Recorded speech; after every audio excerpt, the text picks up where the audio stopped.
आज टाइम होता तो साइबेट पक्का टॉमी पे जंप मार देता, बिल्कुल वहीं पे। जब कोई नहीं होता आसपास तो डीमन क्वीन की पर्सनल मेड उसको उसके दिए हुए नाम से बुलाती है, कैली। आज वो पेपर वर्क में बिजी थी और सेब उसको ड्रिंक ब्रेक देना चाहता था। डीमन क्वीन कैली को काम के बीच में इंटरप्ट होना बिल्कुल पसंद नहीं, लेकिन सीबीटी बहुत ज्यादा क्यूरियस था कि आखिर इतामी को इतने सारे स्कार्स कैसे पड़े उसके पूरे बॉडी पे। कैली के पास कुछ आइडियाज थे, बट ये कहना मुश्किल है कि उस यंग मैन को वो मार्क्स कहाँ से मिले ये रिवील करे बिना कि वो लेजेंडरी हीरो है। बट कोई भी आराम से बता सकता है कि उस बंदे ने मॉन्स्टर्स से फाइट किया है, ऑफन। सीबीटी का पहला थॉट था कि इतामी शायद कोई फॉर्मर एडवेंचरर था या कुछ और, which was a reasonable theory. Kelly ने ना तो कंफर्म किया ना ही डिनाई किया उसका पर्सनल अटेंडेंस अजम्पशन।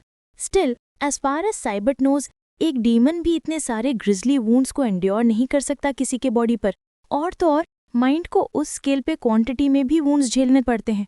क्वीन ने वो तो बिल्कुल भी कंसिडर नहीं किया। इट्स जस्ट अनदर एडिशन उस दुखों के पाइल में जो उस यंग मैन ने सफ़र किया है। She knew all too well कि कॉन्स्टेंट बैटल्स माइंड के लिए डेंजरस हैं, specially battling against someone like her little brother. ये छोटा सा डिटेल साइबर्ट के शार्प ईयर से नहीं बचा। कैली जस्ट स्लिप हो गई और रिवील किया कि इतामी फॉट अगेंस्ट क्वीन के ब्रदर से।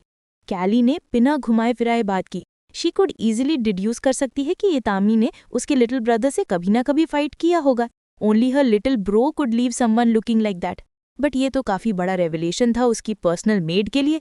दैट जस्ट मीन्स कि Itami is supremely strong. Fighting against उस monster is one thing, survive करना is another. On top of that, Itami is clearly just a weak human. On that note, Seibert को कुछ crucial याद आया regarding this subject. उसकी voice shake होने लगी जब उसने क्वीन को इन्फॉर्म किया कि उसका ब्रदर आज कैसल वापस आ रहा है। अगर वो दोनों अभी मीट करते हैं तो देयर इज नो टेलिंग कि क्या हो सकता है। Actually there is no need theorise करने की कि अब क्या होगा। साइबर्ट जिस चीज से डर रहा था वो तो डीमन लॉर्ड के कैसल की लॉबी में ऑलरेडी शुरू हो चुका था। इतामी और क्वीन का भाई, जिसकी बॉडी पे अभी भी जगह जगह बैंडेजेस लगे हुए हैं, उन्होंने एक दूसरे को ऐसी अजीब सी जगह में देख लिया था। उनकी आंखें मिली, दुश्मन जो एक दूसरे से लड़ चुके थे और एक दूसरे को मारने के करीब पहुंच चुके थे। उनके अंदर ना कोई दुश्मनी थी ना ही कोई डर। बट लिल ब्रो इज ह्यूमन को ऐसे ही कैसल में घूमने नहीं देगा। उसने इतामी से कहा कि अपनी सॉर्ड अभी के अभी बुलाओ। उनके बीच में एक जेंटलमैन्स प्रॉमिस था। इतामी ने शपथ ली थी कि वो खुद को मार देगा। एक पल के लिए फॉर्मर हीरो के फेस पर एक अलग ही तरह की स्माइल आई। फिर उसने अपने स्कार्ड हैंड को उठाया अपनी ब्लेड सागे को बुलाने के लिए। उसे वो प्रॉमिस याद आया जो उन्होंने एक दूसरे से किया था। वो लेजेंडरी ब्लेड सागे कैसल के हॉल से इनक्रेडिबल स्पीड से आती हुई आखिरकार इतामी के हाथ में आ गई। इट्स अबाउट टाइम कि वो अपने बीच का वो प्रॉमिस पूरा करें जो भी हो। शाम होने वाली थी और वो दोनों आदमी अपने डिफरेंसेस को सेट करने के लिए डीमन लॉर्ड के कैसल से बाहर चले गए। जिस तरीके से वो इसे करेंगे वो स्ट्रेट फॉरवर्ड था। इतामी ऑब्वियसली नर्वस था क्योंकि वो अपने वर्ड्स में स्टम्बल कर रहा था। उसने काउंटडाउन शुरू किया, अपने हैंड्स आगे करते हुए उसने 3 से काउंट करना शुरू किया। क्वीन का भाई उसको सीधा आंखों में देख रहा था जैसे फॉर्मर हीरो को साइज अप कर रहा हो जब वो 2 तक काउंटडाउन कर रहा था। इतामी के आंखों के इर्द गिर्द डार्क सर्कल्स दिख रहे थे, लेकिन उसमें एक नई लस्टर ऑफ लाइफ थी जब वो डीमन क्वीन के थ्रोन रूम में घुसा था। उसने 1 तक काउंटडाउन किया। उसने अपनी लेजेंडरी सॉर्ड सागी को फ्रे में जंप करने का ऑर्डर देकर फाइट स्टार्ट की। वो इतनी फास्ट थी कि हवा में सीटी बजाते हुए निकली। ब्लेड अनप्रिडिक्टेबली स्वर्व कर रही थी जिससे बचना मुश्किल हो गया था। बट लिल bro was quite a skilled fighter. आखिरकार वो डीमन लॉर्ड की आर्मी का मॉन्स्टर था। उसने कैजुअली जंप किया और लेजेंडरी ब्लेड पर हॉप कर गया जैसे वो एक स्केटबोर्ड हो। स्टिल, फ्लाइंग स्वॉर्ड से डील करने का ये बिल्कुल भी तरीका नहीं था। वो अब ब्लेड पर राइड कर रहा था, लेकिन उसकी स्पीड एक नॉच भी कम नहीं हुई। सागी को अपने हाथ में वापस बुलाते हुए वो हैरान था कि जिलब्रो ने उसके फास्ट पेस्ड अटैक पर कैसे रिस्पॉन्ड किया।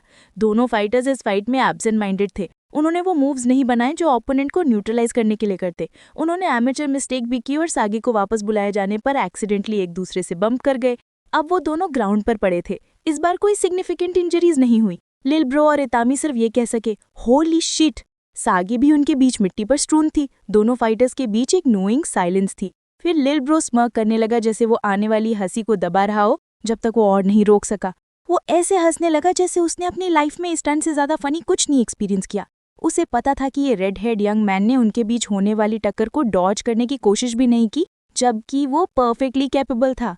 लिल ब्रो अपना पेट पकड़ के मर मर के हंस रहा था ये सोच के कि कितना स्लॉपी सेकेंड राउंड फाइट था, जबकि उनका पहला फाइट तो कुछ और ही था। वो हंसता रहा जबकि इतामी का माइंड घूम रहा था कि उसने अभी क्या किया। उसने सच में डॉज नहीं किया, इनफैक्ट उसने ट्राई भी नहीं किया। 1 सेकंड के बाद दोनों फाइटर्स हंसी से लोटपोट हो रहे थे, उनके बीच सब कुछ इतना रिडिकुलस होने पर। उन्हें ये भी नहीं पता था कि क्या फनी है, लेकिन ये कुछ ऐसा था जो वो सिर्फ दोनों शेयर करते थे। जब हंसी धीरे धीरे शांत हो गई तो लिल ब्रो ने फॉर्मल हीरो का अटेंशन गेन करते हुए उसके शोल्डर पर टैप किया।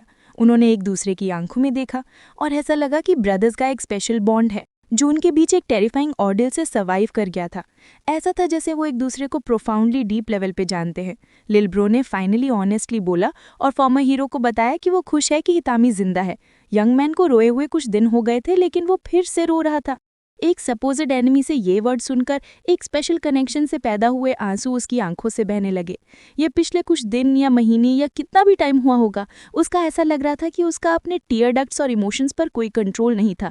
लेकिन आज अलग था, वो कंट्रोल में था और उसने डिसाइड किया कि वो सब कुछ जाने देगा। ये बिल्कुल वैसे ही जैसे डीमन क्वीन कैली के साथ बालकनी पर वो रात। लिल ब्रो ने उसे लिटिल गर्ल की तरह रोने के लिए कॉल आउट किया, लेकिन वो समझ गया।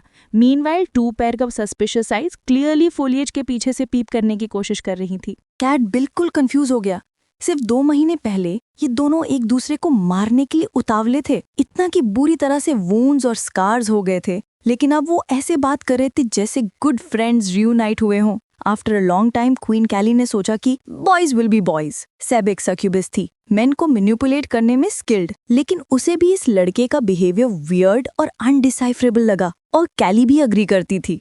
पहले की बैटल नॉन कॉन्फ्रंटेशनल तरीके से एंड हुई, लेकिन इतामी फिर भी ड्रेन्ड फील कर रहा था, मेनली इमोशनल रिलीज की वजह से। वो सोचता रहा कि उसने डॉज करने की कोशिश भी क्यों नहीं की। उसे याद आया कैसे वो दोनों सैगी के बीच में मिट्टी में बैठे थे। इतामी को लिल ब्रो का सेंटिमेंट याद आया कि वो कितना ग्लैड था ये जानकर कि वो after all this time survive कर गया। उसे वो ही फील हुआ जो उसे तब फील हुआ था जब डीमन क्वीन ने ग्रेशियसली उसे कैसल में अपने लाइफ जीने की जगह दी थी as the new queen's bodyguard. उसकी प्रॉमिस कि सब लोग उसे उसके रियल नेम से बुलाएंगे फ्रॉम नाउ ऑन। इस रूम में उसके पास सिर्फ सैगी था बात करने के लिए। उसे लगा कि वो इस लाइट फीलिंग को डिजर्व नहीं करता जो वो इस वक्त एक्सपीरियंस कर रहा था। That might be the case, लेकिन वो ट्राई करना चाहता था। वो एटलीस्ट ट्राई करना चाहता था अगेन जीने के लिए इन डीमंस के बीच में जिन्होंने उसे ह्यूमैनिटी के किंगडम से मच बेटर ट्रीट किया। अगर उसे रियली इस राउट पे जाना था तो नेक्स्ट थिंग जो उसे फिगर आउट करनी थी वो थी कि कैसे स्टार्ट करे। एट दिस जंक्चर वो उठकर बैठ गया क्योंकि उसे याद आया जो उसकी मदर ने उसे बैक इन द डे कहा था, a live person is a happy person. It was a pretty simple thought, लेकिन इतामी जैसे किसी पर्सन के लिए with his mountains of trauma और बैगेज इसे फिगर आउट करना डिफिकल्ट हो सकता था। वो जानता था कि वो अलाइव था तो that was pretty much solved, लेकिन ट्रिकी पार्ट ये फैदम करना था कि वो कैसे हैप्पी हो सकता है despite everything he experienced.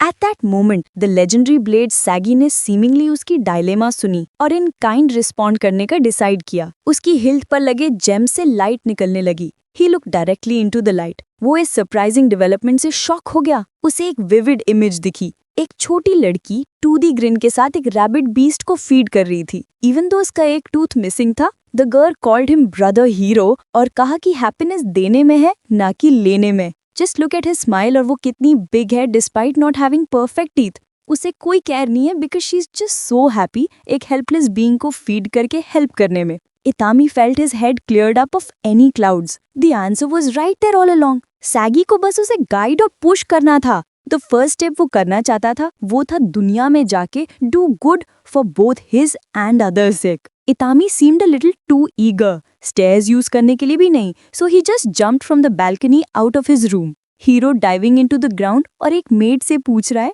If she needs any help for anything. The made was just doing her chores, singing without a care in the world. तो वो शॉक हो गई क्वींस के बॉडीगार्ड को कहीं से भी अपीयर होते देखकर। CP was just doing her usual rounds around the castle और उसने ये एग्जैक्ट सीन देखा। Out in the courtyard, Itami was actually interacting with other people instead of gloomily isolating himself अपने room में like usual. It was certainly a bizarre and new sight. She quietly watched from a distance जब वो young man bashfully एक maid के chores में help कर रहा था। The green-haired maid was very into it. वो तो practically mooning थी जैसे fireworks explode हो रहे थे in her heart and head.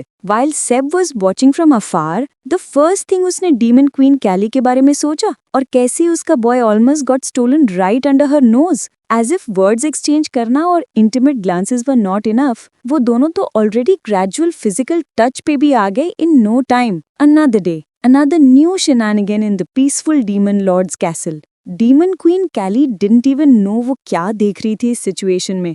She just asked her personal maid कि क्या ये थिंग really necessary था. एकदम सीरियस एक्सप्रेशन के साथ सक्सेबस ने पक्का जवाब दिया कि ये ऐसा मैटर है जिसको जितना जल्दी हो सके एड्रेस करना चाहिए. वो तो इतना आगे बढ़ गई कि बेचारे अतामी को किडनैप ही कर लिया, उसको चेयर से बांध दिया और टेप से उसका मुंह बंद कर दिया. क्वीन को ये सब देखने में एकदम रिडिक्युलस लग रहा था. सैब तो बस ये चाहती थी कि उसके बॉस को ये एहसास हो कि उसका बंदा किसी और लड़की कैसल की ही एक और मेड ने स्टील करने की कोशिश करी. कैली को तो ये भी नहीं पता था कि ये सक्यूबस क्या बकवास कर रही है, ना ही उसको ज्यादा केयर थी.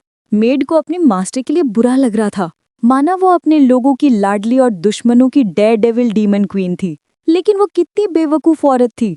इस पर कैली ने मेड की सैलरी आधी करने की धमकी दी. लेकिन इस टाइप की इंटिमिडेशन टैक्टिक अब काम नहीं करेगी. बात तो यहाँ तक आ गई थी कि वो क्या काटेगी जो अब एग्जिस्ट ही नहीं करती. इतामी डीमन लॉर्ड की कैसल में सिर्फ 2 हफ्ते से रह रहा था और इतने कम टाइम में उसने इतने सेल्फलेस डीड्स किए कि एक फैन क्लब ही बन गया. मेंबर्स में मेड गर्ल्स और क्वीन का छोटा भाई भी शामिल था. इस बार कैली को बिल्कुल क्लियर हो गया कि क्या स्टेक पर था. उसने फाइनली वो देखा जो उसकी पर्सनल मेड उसको डेस्परेटली दिखाने की कोशिश कर रही थी. इन दोनों फेयरसम औरतों के टीम अप करने से अपने बंदे के लिए अच्छा नहीं लग रहा था. सेब के माइंड में एक आइडिया आया. उसने कहीं पढ़ा था कि अगर वो किसी मेल क्रीचर के बॉल्स काट दे तो वो नेचर में कामर हो जाएगा. कैली तो गुस्से में अंधी हो गई थी. वो मान गई कि तामी को उन बॉल्स की कोई जरूरत नहीं है. सिबे तो बस खुश थी कि उसके मास्टर इतना अंधा होने के बाद फाइनली मान गई. दोनों इमीडिएटली सीजर्स ढूंढने निकल गए.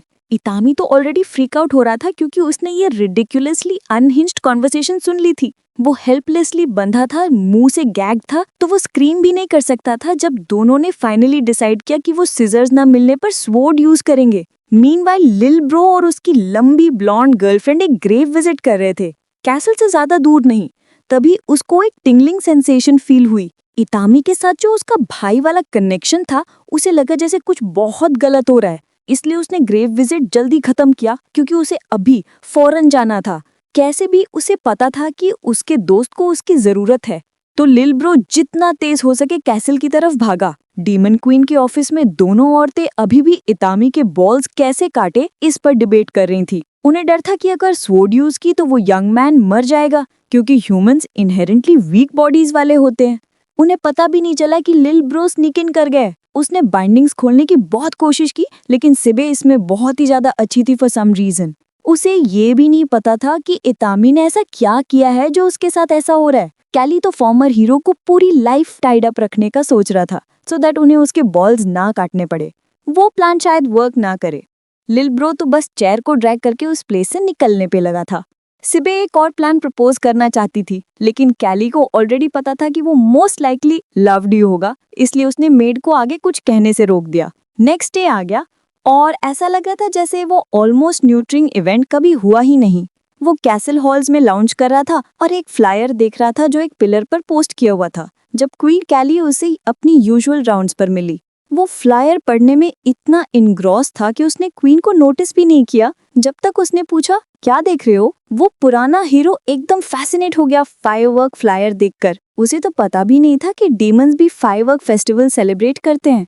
टर्न्स आउट तो ये तो एक इंटररेशियल हॉलिडे है जो सब सेलिब्रेट करते हैं. इस कॉन्टिनेंट पे हर रेस का अपना वर्जन है फायरवर्क्स फेस्टिवल का. वो इसलिए क्योंकि आज के दिन सब लोग उन्हें याद करते हैं जो अब इस दुनिया में नहीं है. डेथ तो एक यूनिवर्सल एक्सपीरियंस है तो ये तो बनता है कि सब उन्हें सेलिब्रेट करें जो गुजर गए. इतामे तो फ्लायर पर नहीं इवेंट पर भी फिक्सेटेड था. क्वीन कैली ने वो देख लिया था तो उसने बिना सोचे समझे उस यंग लैड से पूछ ही लिया कि क्या वो फेस्टिवल जाना चाहता है. उसने जवाब दिया कि वो जाना तो चाहता है बट उसकी ड्यूटीज है कैली का बॉडीगार्ड बनने की, हर वक्त उसके साथ चिपके रहने की. ऐसे टाइम पर उसे क्वीन को प्रोटेक्ट करने के लिए रेडी रहना चाहिए अगर कुछ अनएक्सपेक्टेड हो जाए. कैली थोड़ा सरप्राइज थी ये सुनकर कि इस लड़के ने कुछ लॉजिकल बात की.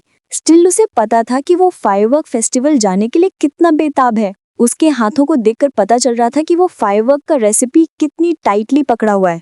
उसने अंदर ही अंदर सोचा कि तामी को किसी रीजन से पक्का जाना है। ऑफ कोर्स इसका एक रीजनेबल कॉम्प्रोमाइज है, अगर वो उसके बिना नहीं जा सकता तो उन्हें साथ में ही जाना चाहिए। उसके आंखों में एकदम डिम लुक था, जैसे कि वो किसी को या किसी चीज को याद कर रहा हो। डीमन क्वीन कैली इस बात पे ब्लश करने लगी कि अगर उसने फेस्टिवल साथ में जाने की बात की तो वो तो ऐसा लगेगा जैसे वो उसे डेट पर पूछ रही है। ये सोचकर कि वो इतना भी बुरा नहीं होगा तो उसने ऑकवर्डनेस को ब्रूट फोर्स करते हुए ये क्वेश्चन पूछ ही लिया कि क्या पता वो फायरवर्क फेस्टिवल साथ में जा सकते हैं। वो कंपोज तो लग रही थी बट उसकी ब्लश एक अलग ही स्टोरी बता रही थी। उसने कंटिन्यू किया कि सिंस वो भी फेस्टिवल जाना चाहती है तो वो साथ में ही जा सकते हैं to diffuse some of the thick tension.